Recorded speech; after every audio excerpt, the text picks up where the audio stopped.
Shalom, selamat pagi.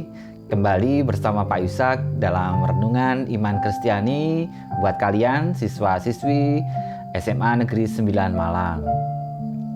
Pada kesempatan hari ini, Pak Yusak akan menyampaikan sebuah renungan dengan judul Pertolongan Tuhan Tidak Pernah Terlambat.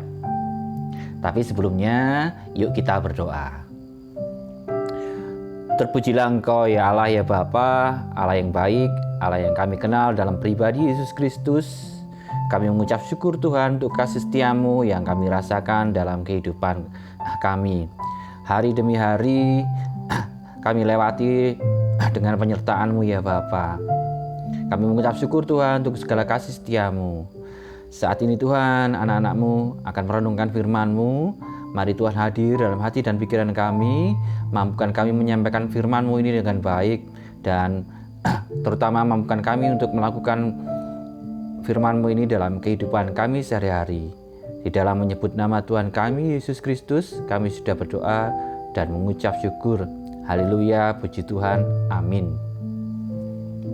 Ya, renungan pada hari ini, Pak Ishak ambil judul, Pertolongan Tuhan Tidak Pernah Terlambat, yang terambil dari Yohanes 11 ayat 6. Begini bunyinya.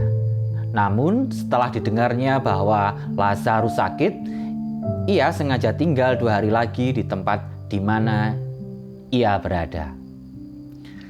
Saya ulangi lagi.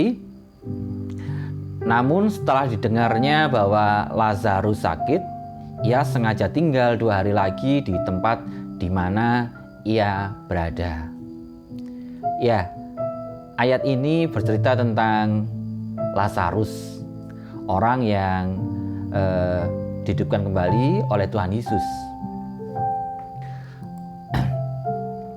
Dalam hidup kita sering diperhadapkan pada berbagai macam masalah, ancaman dan penderitaan.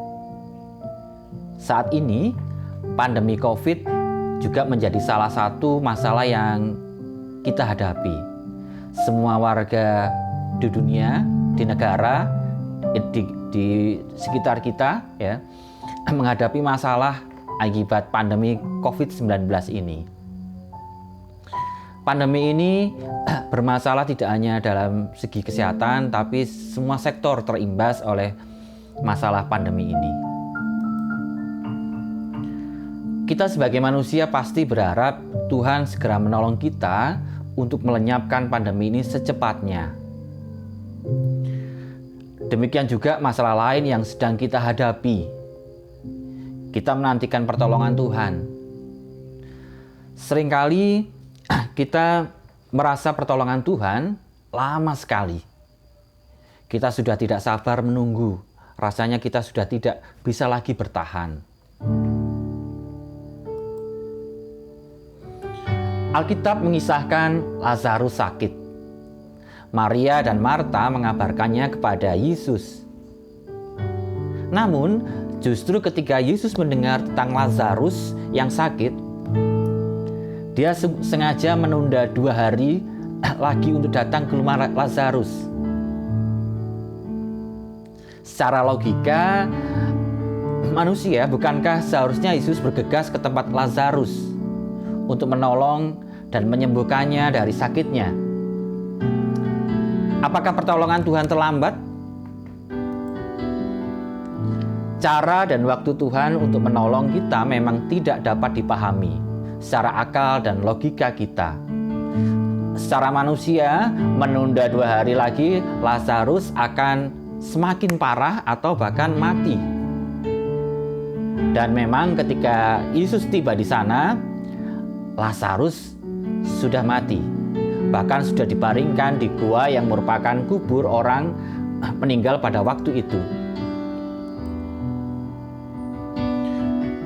Alkitab menuliskan Lazarus dibangkitkan dari kematian. Dan pertolongan Tuhan tidak pernah terlambat. Selalu tepat waktu. Hanya kita tidak bisa memahami apa yang dikerjakan Tuhan bagi kita. Pengkhotbah mengatakan ia membuat segala sesuatu indah pada waktunya. Bahkan ia memberikan kekekalan dalam hati mereka. Tetapi manusia tidak dapat menyelami pekerjaan yang dilakukan Allah dari awal sampai akhir. Kalau saat ini kita sedang mengalami masalah yang menurut kita mustahil untuk diselesaikan, percayalah dengan iman kepada Tuhan Yesus. Ketahuilah pertolongan Tuhan tidak pernah terlambat. Dia sedang mengajar kita untuk berharap dan bersandar sepenuhnya kepadanya. Dan Dia dapat memakai persoalan kita untuk menyatakan kemuliaannya. Ingat, waktu Tuhan bukan waktu kita. Rancangannya bukan rancangan kita. Jalannya bukan jalan kita. Yang penting, percaya saja kepada Tuhan Yesus Kristus. Dia Tuhan yang omnipoten, omnipresent, dan omniscient. Selamat pagi, selamat berakhir pekan. Tuhan Yesus memberkati. Haleluya. Amin.